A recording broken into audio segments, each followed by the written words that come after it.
So I actually wanted to wait before making this review of the DLC Heart of Stone for Witcher 3, but at the moment there is this sale on Steam and I hope that it isn't over when I upload this video. If this is too late, I'm sorry about that, but even if the sale is over, I think it's still very worth getting Witcher 3. So I finished Witcher 3 and I now start to play one of the two DLCs that I actually bought a couple of weeks ago, also in the sale, that is Hearts of Stone.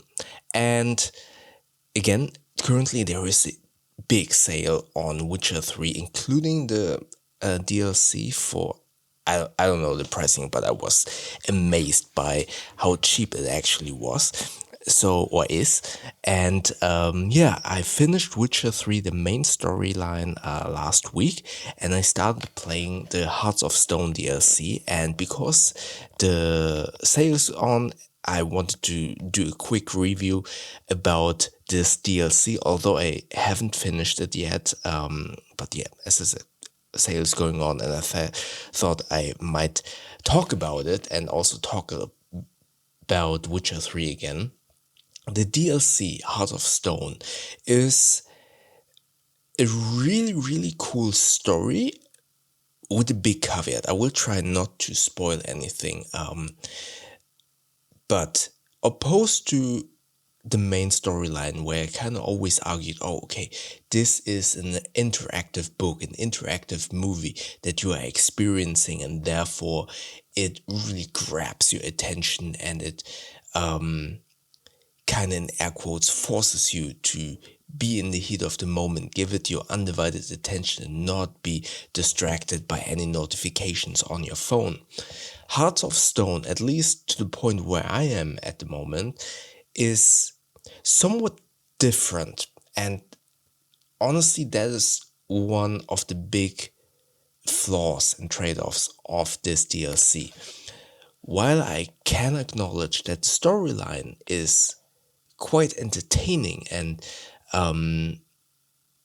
quite a departure of what I experienced in the main story, and a little bit, let's say, lighthearted, at least where I'm at the moment.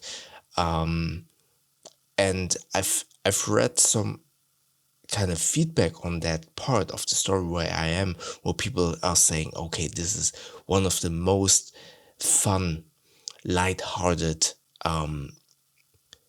storylines that they have experienced in the Witcher series. I can totally agree on that.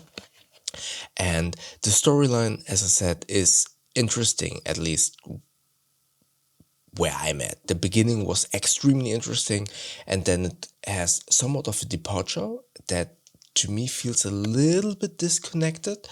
But I get the lightheartedness of that storyline. The trade-off is this DLC, Hearts of Stone, is more in line of a movie. There are so many parts in this DLC where I'm at the moment that are basically cutscenes, very long cutscenes, very long dialogues. While there is nothing wrong with that, if your experience or your expectation that I have with Witcher 3 being an interactive book where you are prompted more often, okay, which line do you want to go? While you have that in this, there are still long stretches of cutscenes and dialogues where you're not doing anything. And where with the main storyline, okay, you have dialogue choices, then you have to fight, then you have to do something. It's much more interactive. Hearts of Stone has so many passages where you just kind of listen and read. And unfortunately, because it was more like a movie, this thing kind of creeped up, and I was like, I wouldn't say I was bored, but my mind drifted off a little bit in those parts because I was so eagerly expecting, okay, when is my turn to choose what to say next? When is it that I kind of, yeah, as I said, drifted away because my mind was really intent of doing something, but I wasn't given the opportunity to do something. And so the phone was there with some notifications, and then, okay, you had something to do, but it's basically just a little bit of a mini game. But that's just this part of the storyline, so maybe it will change after this, because I finished that quest. But yeah, it's even besides that, in the intro there was also a lot of kind of cutscenes, and again, I really, really, really want to emphasize that the storyline is really good. It's an interesting story, but if you're expecting more interaction, or you were used to more interaction in the game, this kind of makes you take a seat and, yeah, go into the passenger seat quite literally at some point. And you're just kind of experiencing it. And I think if you know what you're getting yourself into, it's good. And that's why I'm kind of warning you. Because, again, the storyline is good, but don't expect, at least, again, I don't know if it's just this part, but if you're expecting lots of interaction, it's in this one part, it's not. Yeah, but again, without spoiling too much, it's kind of hard to say.